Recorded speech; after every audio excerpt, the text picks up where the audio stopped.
So, can I give your introduction? Like, I can start. Yes. Huh? Yes. Okay. By that time, you can Yes. present your. Yeah. So, welcome to all. I'm Dr. Himangi Kadlak, Assistant Professor at Dr. Ambedkar Chair, Symbiosis International Deemed University, Pune. This is our fourth online lecture series, and today we have been called Dr. Preeti Oza ma'am, and I will just give a brief introduction about her. Today's topic is uh, Dr. Ambedkar's synthesis of pragmatism and social reform from Western thought to Indian reality.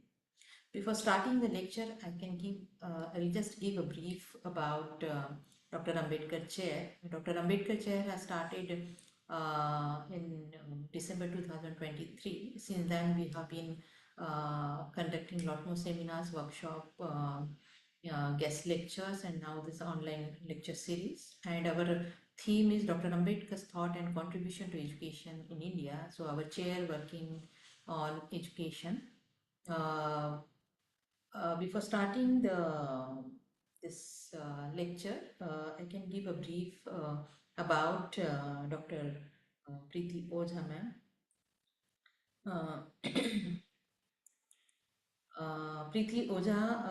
Dr. Preeti Oza is working as a principal of LRMC University of Mumbai and is also an associate professor in the Department of English at St. Andrew College, University of Mumbai. She is an ICSR Senior Fellow of 2025. She is also a postdoctoral fellow with the ICI Fellowship on Religion and Culture in Asia at the University of Hong Kong. She holds 2 doctoral degrees, one in English literature, another in cultural study. Dr. Oza has contributed significantly to global academic collaborations, including her role as a trainer for the Oxford program, teaching Professor 2022 for Brigham Young University, USA, held at Oxford University. A prolific scholar, Dr. Oza has authored 45 books on higher education, comparative religion, and comparative literature. Her research focuses on interreligious studies, emancipation writings, Dalit studies, the Buddhist movement, marginal literature, and the role of language acquisition in skill development and higher education. She has published over 100 articles and research papers, interpreted journals, and holds 7 registered IPRs in the field of quality enhancement in higher education. Her academic influence is further marked by her university invitations to 18 international universities and colleges around the world. With this brief introduction, I also would like to welcome my chair professor, Ajay Chaudhary sir. Sir, would you like to share some 2 minutes thought? Then we can start on the madam's lecture. Yeah.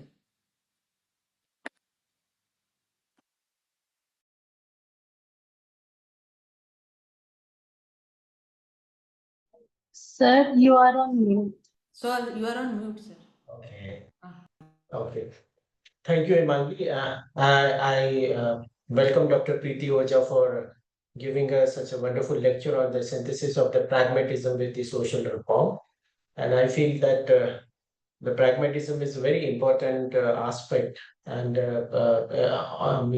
it is also a very philosophical perspective to understand the social reform of a Dr. Ambedkar. And it will be very delight to all of us to understand and listen Dr. Preeti Oja on this particular topic. So, Dr. Preeti Oja, I welcome you with wholeheartedly, and we expect that we are going to get a very insightful, perspectives from your lecture. Thank you.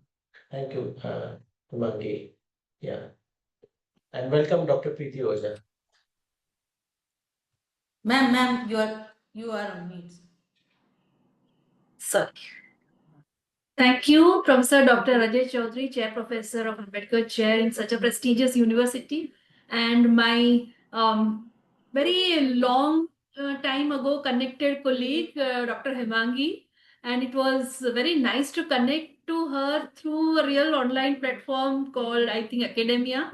And we started following each other's works, and today we are here on a common ground and common platform. First of all, a real honest congratulations to the center for working on such a very important and to some extent little bit ignored topic of the life and studies of Dr. Babasaheb Ambedkar, because mostly we are working towards maybe social reforms and maybe a little bit religious touch here and there, but the biggest contribution in the education and Chair Professor Dr. Professor Ajay Chaudhary sir, personal congratulations to you to run a series of talks with the help of such a very energetic colleague and scholar like Dr. Hemangi.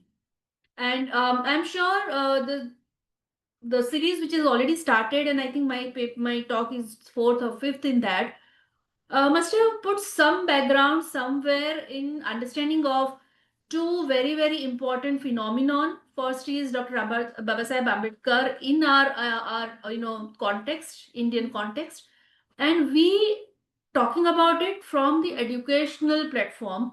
So my today's talk is a little humble effort to put it back to the core of education, as Professor Chaudhary has rightfully said that the word pragmatism is somewhere touching across the cross section of the society and education today.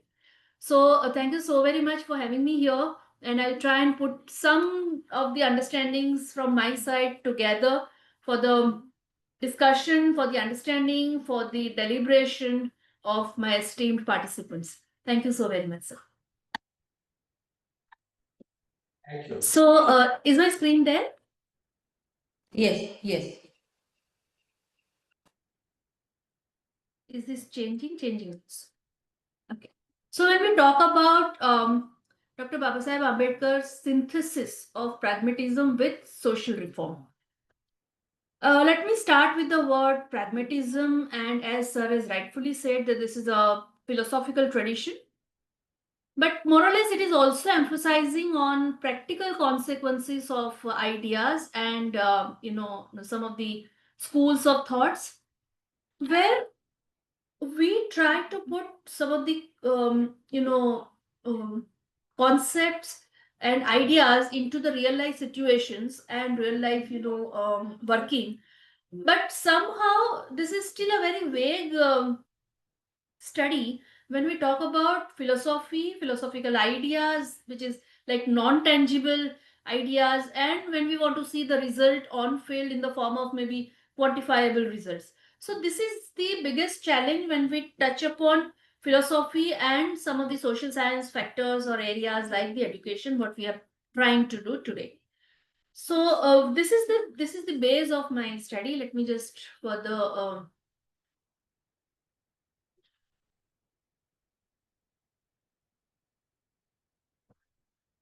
is my screen changing for you, madam? Yes, yes. Okay, great. So as I have told you something about the word pragmatism, why do we talk about it? Because it's a very remarkable confluence what we see in the work and life of Dr. Babasaheb Ambedkar, having a very good, very elite kind of a qualifications from the Western philosophy, Western schools, again from the Indian schools, Indian colleges. So here what we see in his ideologies is a very balanced confluence of Western philosophical traditions and Indian socio-political realities also.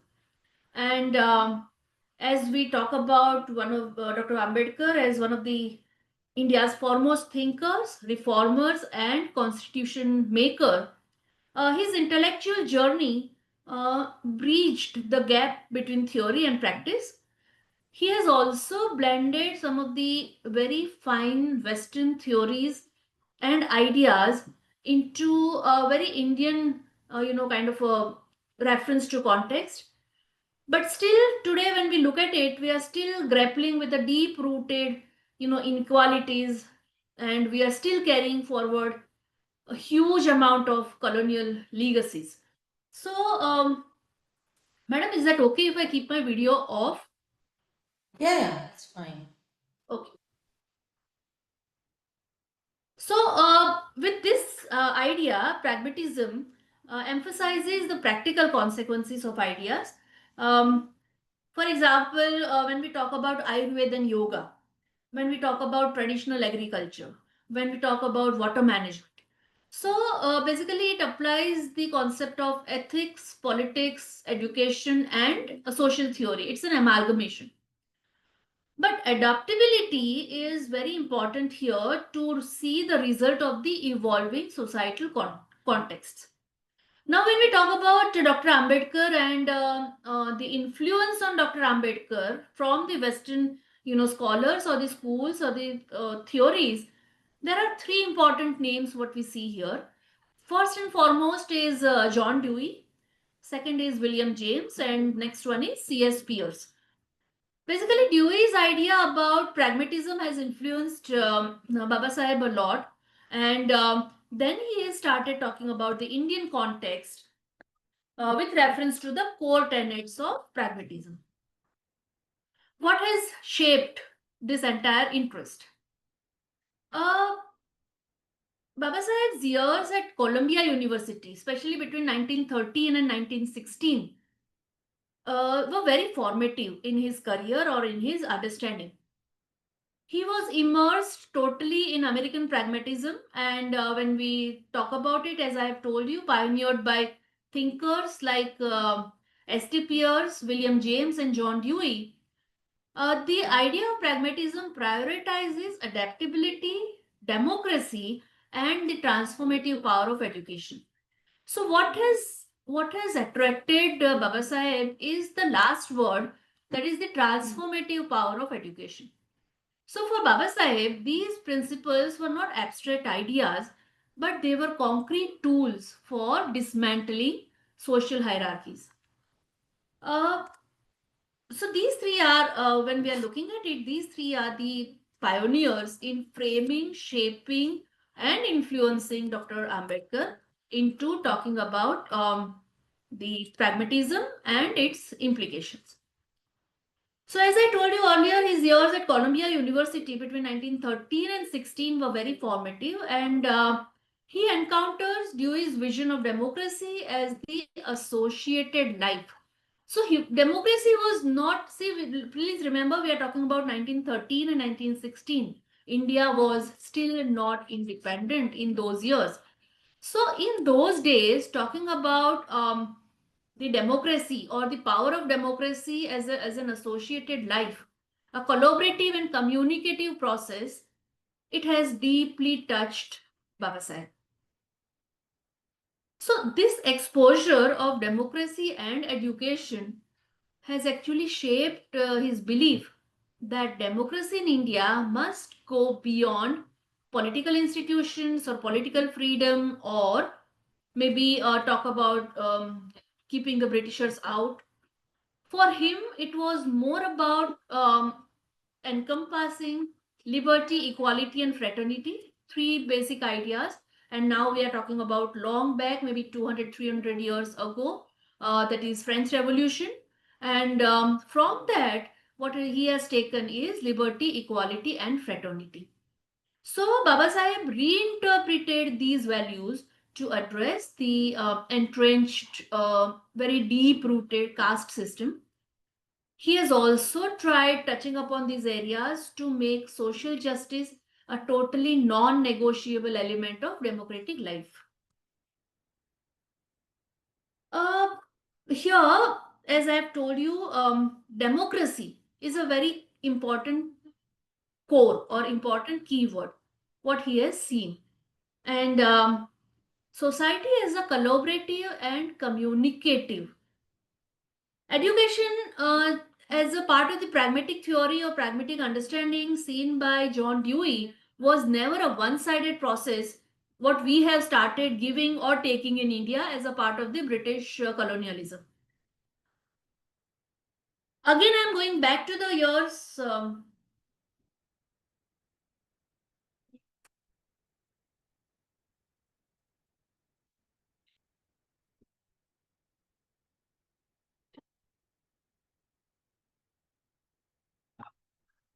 I've deliberately stopped the video because I wanted to talk to the participants. See, what we are talking about is almost maybe 110, 120 years back. But the way we have divided, see, democracy is a political concept, or education is a social concept, or maybe caste system is a very, individual, or maybe to some extent religious concept. When Dr. Babasaheb Ambedkar looked at it, it was never divided into these three or four or different kind of verticals. So our basic canonical understanding about these words are very, very wrong, and somewhere rooted into some really wrong system. I don't want to blame from this platform to maybe Britishers or maybe Indians or any other. Something was very wrong when we started giving education to our students, our children, our own generations, by our own people, or maybe by the Britishers. Uh, as we all know, the formal education in India started with maybe Macaulay's Minute, and maybe to make all of us serve the Britishers better, to create better service people and service oriented people.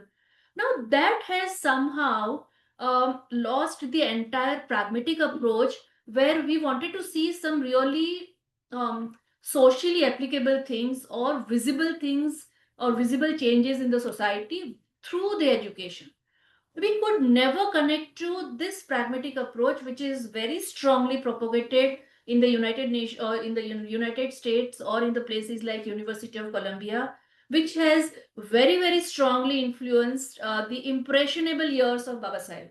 Because when we are talking about this 13 to 16, or maybe that period, he was very young scholar at that place, and he was still not considered as a leader in India, or maybe any other place. He was still shaping his own sensibility. And that was a time when he came across this idea of pragmatic, influence, and how to take education through pragmatism. This is where the entire understanding, stops. This is where the buck stops. Then when he came back to India, then when we started seeing the education in and around, of course, he was very much important part of the Indian education system also, because he is even today one of the highest, the degree holder, not only politician but social reformer or a leader in the history of India. We all know about it. But during that period also, when he was going through that process of getting educated in Indian or maybe Western philosophies or schools, somewhere something he felt something is wrong. And so when in the later years, when he started getting the support from the society, and when he started giving the slogans like arise and get educated and then get, so his very core idea was always rooted in this theory of pragmatism, when social change has to be visible if we are talking about education in anywhere, any place in the world.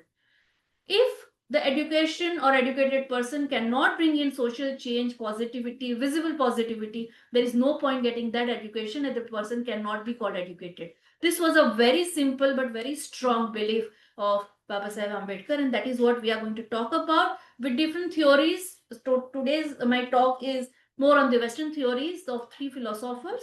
But my point of breaking right now my talk here is to again taking all of us back to that point in the history where something has started going wrong, and we have started continuing with that wrong for a very, very long period.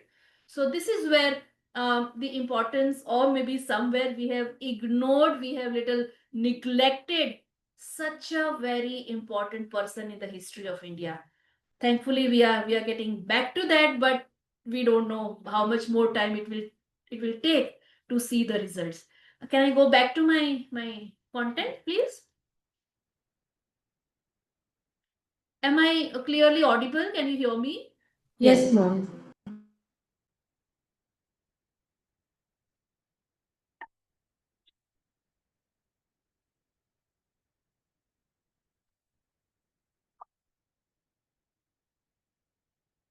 Okay, so is this on the slideshow now?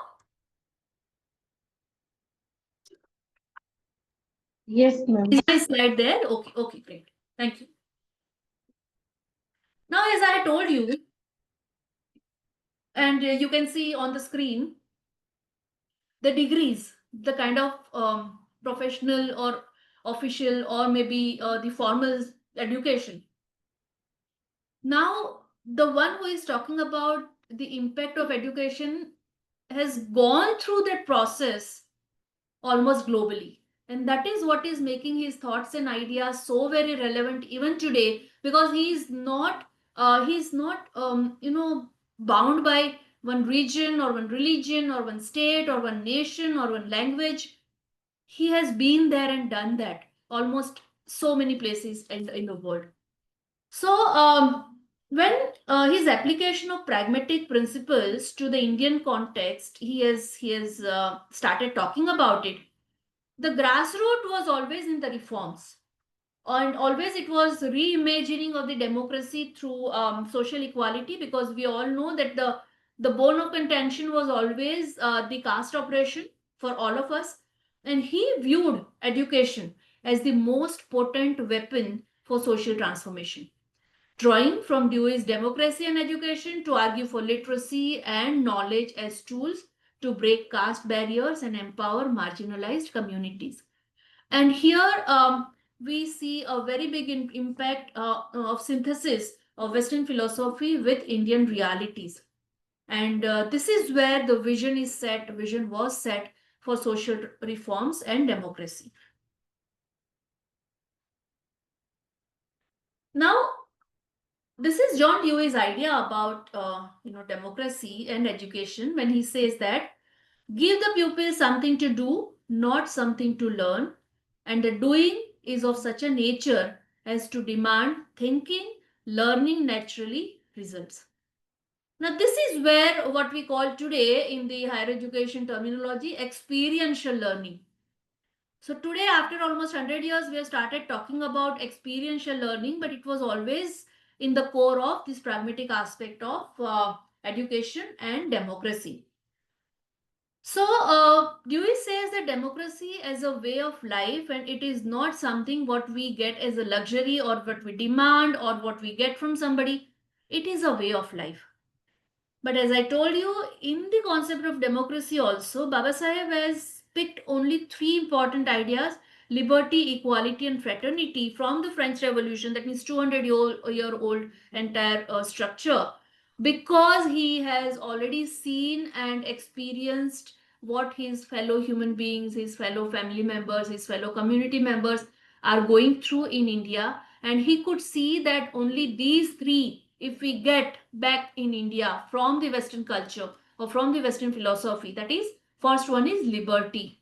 Liberty is not a very narrow meaning of freedom from many, maybe Britishers or anybody. Liberty is a very, very important core element for any human being. Equality. Now, this is where India was in real bad need of equality from so many aspects when he has started studying about it. And fraternity, bhaichara. This is something what he could never get in India, but still he always propagated these 3 ideas of liberty, equality, and fraternity. Now, when we are looking at his years and his writings during those period, it was a very evidence-based methodology what he wanted, but at the same time solution-oriented. So what he did, he combined philosophical insight with activism. He framed legal safeguards in the constitution itself, and he introduced affirmative action policies, also tried mobilizing social movements for Dalit rights and labor reforms and women empowerment. So when we are looking at the constitution or the kind of basic tenets of our constitution prepared, finalized by Baba Saheb, this is where he wanted to go back that methodology, whatever methodology. So making a constitution of India, making the final constitution version of India was always with a very futuristic mission and vision for him, where he wanted to see evidence based and solution oriented methodology. So our supermost supreme power in India, the Constitution of India, is always giving us evidence-based and solution-oriented methodology even today, and see the kind of visionary who has prepared it and where the roots were here in John Dewey's concept of democracy beyond politics and democracy and education. Sir, anything? Sorry. Should I continue? Yes, please. Yes, please. Anyone asking or telling anything? No, I think some disturbance or somebody's mic was on. So Okay. Should I continue? yes, please. Okay, thank you, ma'am. So, pragmatism in Indian context. So basically, again, we are coming to that curriculum theory of pragmatism, which says that it's a philosophical approach. It is a non-tangible approach that emphasizes that the practical application of ideas should be there, visible evidence should be there, and importance of experience in shaping knowledge should be there. So today, what we talk about experiential learning. But in the same time, when we look at it, the larger, maybe the one of the biggest experimentation of the pragmatism in education or pragmatism in social reform is the one and only our own respected divine Indian Constitution. Because this is again and again giving us, even today, you open it and you get contexts based on evidences, solution oriented. You ask any query and the Constitution of India is ready to give you the answer for that. Now this is where the entire power of Dr. Ambedkar lies, that he could create such a kind of live and dynamic documentation to run the country for more than even 100 years. So when we look at Dr. Ambedkar's work as just a critique of caste system, it was a very narrow understanding what we are looking at. Or when we look at his work as just as a part of maybe empowerment of the marginalized group, yes, it was there in the core, but it was not only for them. It was for the mass. It was for our own people. It was for each and every one of us. And this is where his theory, his idea of pragmatism has taken shape in the form of the Indian Constitution. So when we look at it, the further when we go in the study of education as a tool for social justice, democracy in education, as I told you, John Dewey has written one treatise on this, and then this has become a kind of a study guide or Bible during those years for Dr. Ambedkar. Because only through that treatise or only through that experience or exposure, he has come to know that education fosters civic participation.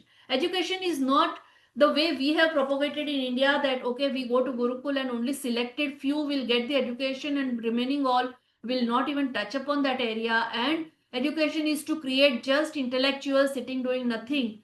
No, it was not that. It was a civic participation. That means it was for anyone and everyone who wanted it. Literacy was seen as the biggest weapon to break not only caste barriers but almost every possible barrier in the lives of Indians. And Baba Sahib has seen the power of literacy in his formative years in the Western countries, and he could see what a literate person can do, the wonders in the society, in the family, in the community, and globally also. So when he came back with this very far-fetched studies, what he has completed, his only mantra was empowerment via knowledge and knowledge via education. And this is what is being propagated in his life after 1925 to 1930. So one more thing when we talk about this is that some of them have actually started criticizing, and despite the criticism that Dr. Babasaheb Ambedkar relied too heavily on Western thoughts, or maybe he faced challenges in implementation, his own approach was distinctly created by his own experiences. And he has very openly adapted Dewey's pragmatism to Indian realities.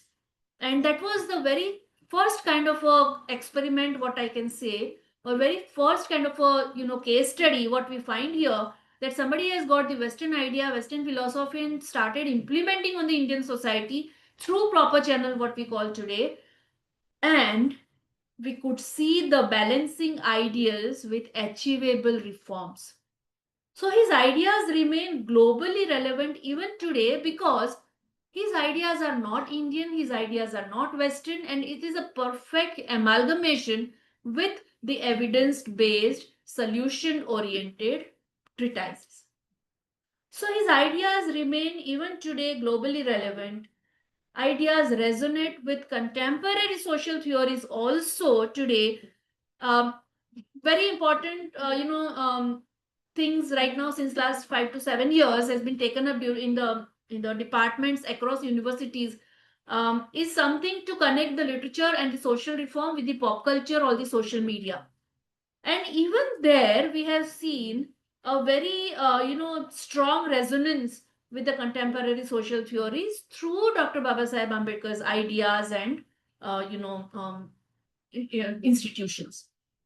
So in today's digital age activism also, it is a very important intersectional analysis between many other areas, like many other marginalizations have started, not only gender or not only caste or not only economy. We have seen a lot of other areas also. But education as a tool for social justice has remained a mantra, and this is a life-changing, nation-changing mantra what we have got from this synthesis.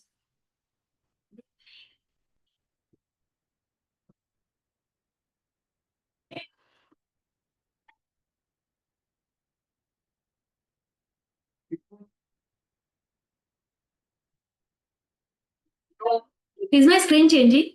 Slide changing? Yes. Okay. A small example here I would like to give with reference to this synthesis is the spatial dimensions of untouchable.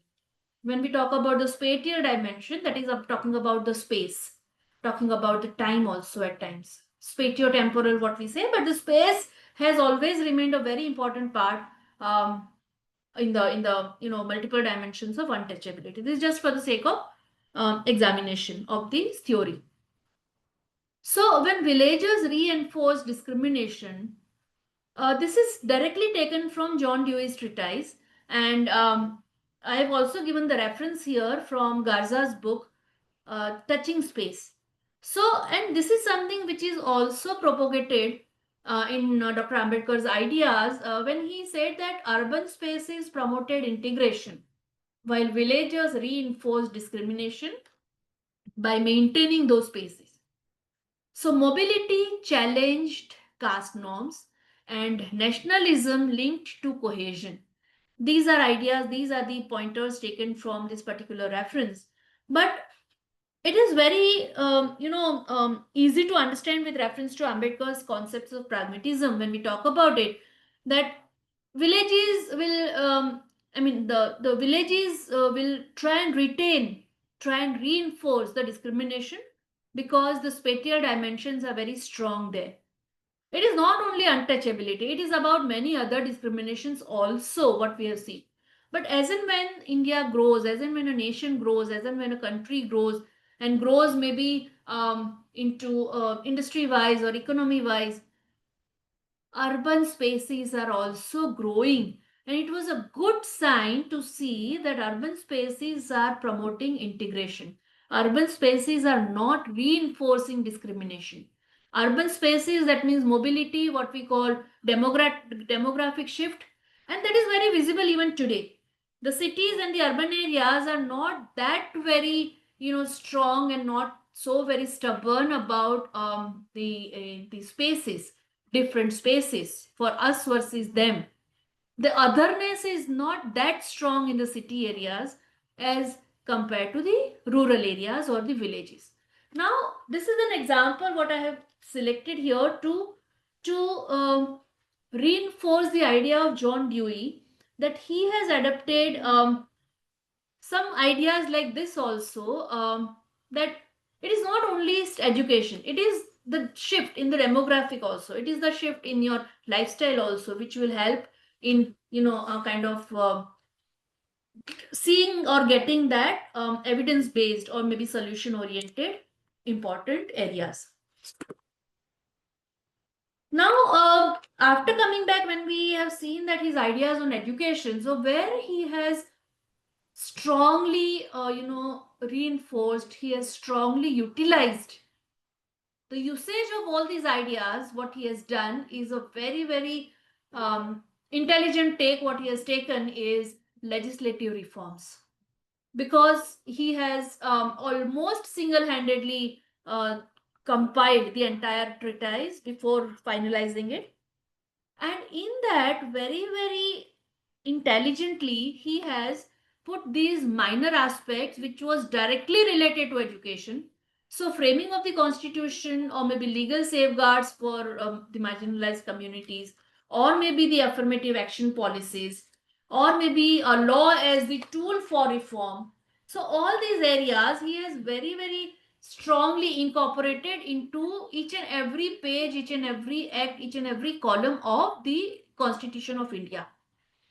Maybe I can call him the utmost visionary for doing this, because even today, what is the biggest support for all of us? Be it society, be it rules, be it act, be it education, be it politics, be it business, the Constitution of India. And the framing of the Constitution of India done by Dr. Babasaheb Ambedkar was purely, strongly rooted into the idea of pragmatism and education. So, how he used these pragmatic methodologies in India?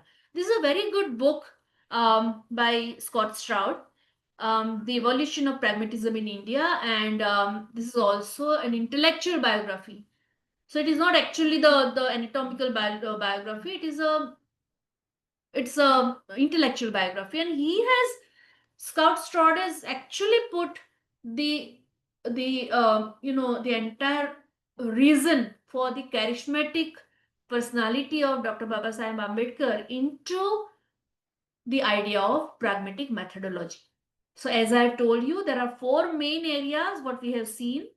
Problem solving based on evidence, that has to be there as per Dr. Ambedkar's understanding of pragmatic methodology. Strategies suited to Indian realities. Now, the strategies he has framed not as an educationist, but as a social reformer. And that has helped us a lot. Even today, when we are talking about it, through the educational platforms, we are still going back to the philosophical tenet of pragmatism. Integration of philosophy with activism, which was considered as a very elite, very Western concept. Because in India, when we talk about philosophy, somehow society is never a part of philosophy, or philosophy is always detached from the society. It was a singular vertical, which was seen that thinkers and philosophers and sages should work alone. And no, this was the biggest myth which was broken by Dr. Babasaheb Ambedkar when he has integrated the concept of pragmatism. This is by in itself is a philosophical word, but we are talking about very, very strong, visible, tangible results even today, which are based on that. And again, I'm coming back to balancing ideals with achievable reforms. And my humble request to each and every scholar who is studying life or works or anything about Dr. Babasaheb Ambedkar, please read this book to understand his own thought process. Because when we are looking at people's work, especially leaders' work or our heroes' works, mainly we are trying to find some examples in his life or maybe communities or his experiences. But this book talks about his intellectual growth. This book talks about the entire processing of his entire thought process, from where it has come and how he has evolved as a leader, which was totally different from any other evolution what we have seen today. So humble request to at least go through this book once if you want to study the reasoning behind what he did and why he did what he did. Now, when we are looking at the impact on social movements, we have n number of examples that how this pragmatism has helped us to see the visible results. Very first thing, what we have seen strongly supported in the Dalit rights movements across the sectors, not only society, but everywhere in education, in politics, in society, everywhere. Labor reforms also has seen very strong, influence. Women's empowerment movements also rooted in these pragmatic ideas, and educational access of equity and equality, what we talk about today, is also a direct impact of pragmatic theories of John Dewey on Dr. Ambedkar and Dr. Ambedkar's impact on the Indian mindset, you, me, we all. Now, it was not all good. I mean, as we all have studied and seen that any good theory or any good work or any good leader will always have the other side of the story also, that is the criticism. So Dr. Ambedkar's this particular approach of synthesis of pragmatism and social reforms or education also had some strong criticism from inside and out both.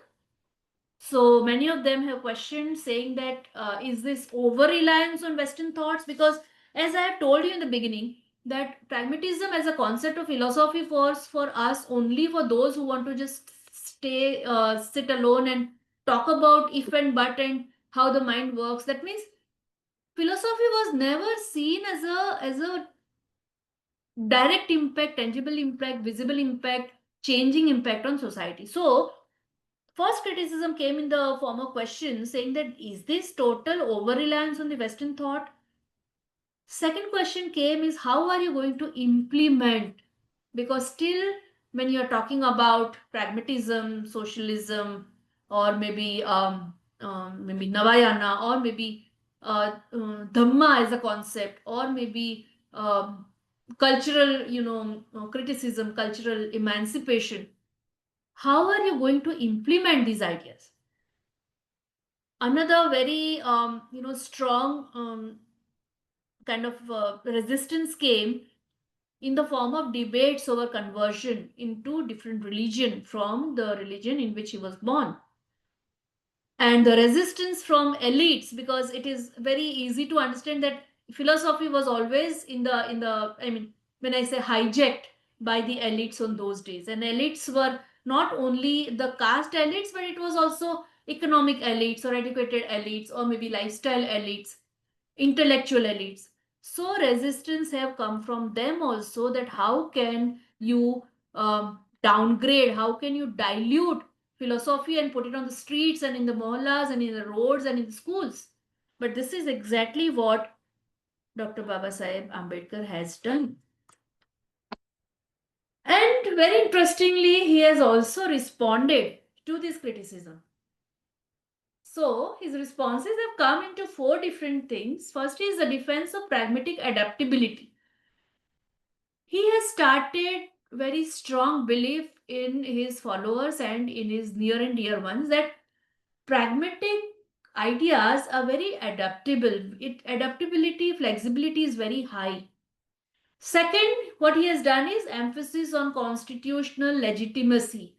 The biggest miracle what we have seen in the history of India is that we have got a very, very strong the Constitution of India, and very skillfully Baba Sahib has incorporated these ideas into the pages of the Constitution, acts of the Constitution, words of the Constitution. That means it was imbibed into the making and framing of such a divine work, and that has also like a very silent but very strong response given to the critics.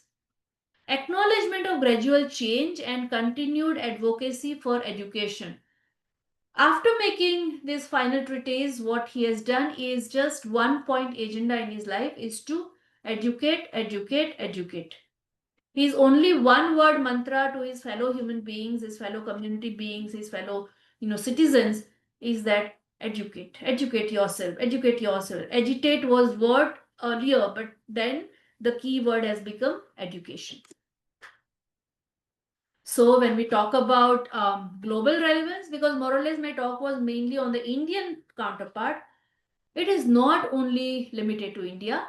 Global relevance, it is parallel with civil rights movements, and we have seen a lot of comparative study works done between civil rights movements across the world, maybe African, civil rights, American civil rights movements, and the counterpart here is the Dalit movement.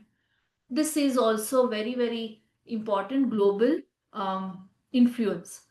Influence on social justice discourse, applicability to multicultural societies, and lessons for governance. Today, also, all these four very important elements are based on the concept of pragmatism adopted and very importantly publicized by Babasaheb. How do you look at it today in 21st century, maybe after 25 years of 21st century? Links to modern social theory. And in that, when you look at the screen, men are mortal, so are ideas. An idea needs propagation as much as a plant needs watering. Otherwise, both will wither and die. So the idea of pragmatic theories and idea of pragmatic, synthesis is also linked to modern social theory. It is also relevant in today's digital age. Intersectionality in caste and gender and other multiple analysis. And this is still a very important ongoing academic interest, and that has put you and I together in this digital platform because somewhere it is still relevant to you and me and we. So for my today's talk, I have used these four scholarly perspectives on Babasaheb's life and work. Some of the important references are used here on the screen. So in the conclusion, when I say that Ambedkar has preached philosophy and reform, Babasaheb has given pragmatism which is adapted to Indian needs. Babasaheb's legacy of inclusive democracy is still going on very strong and inspiration for equality movements across the world. So finally, I would like to just close my talk with this one line. They cannot make history who forget history. Thank you so very much.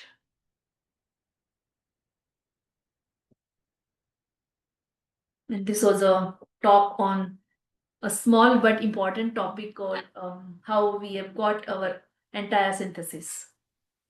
Thank you so very much, sir. It was very enlightening and thought-provoking talk. The floor is open for question and answer or discussion.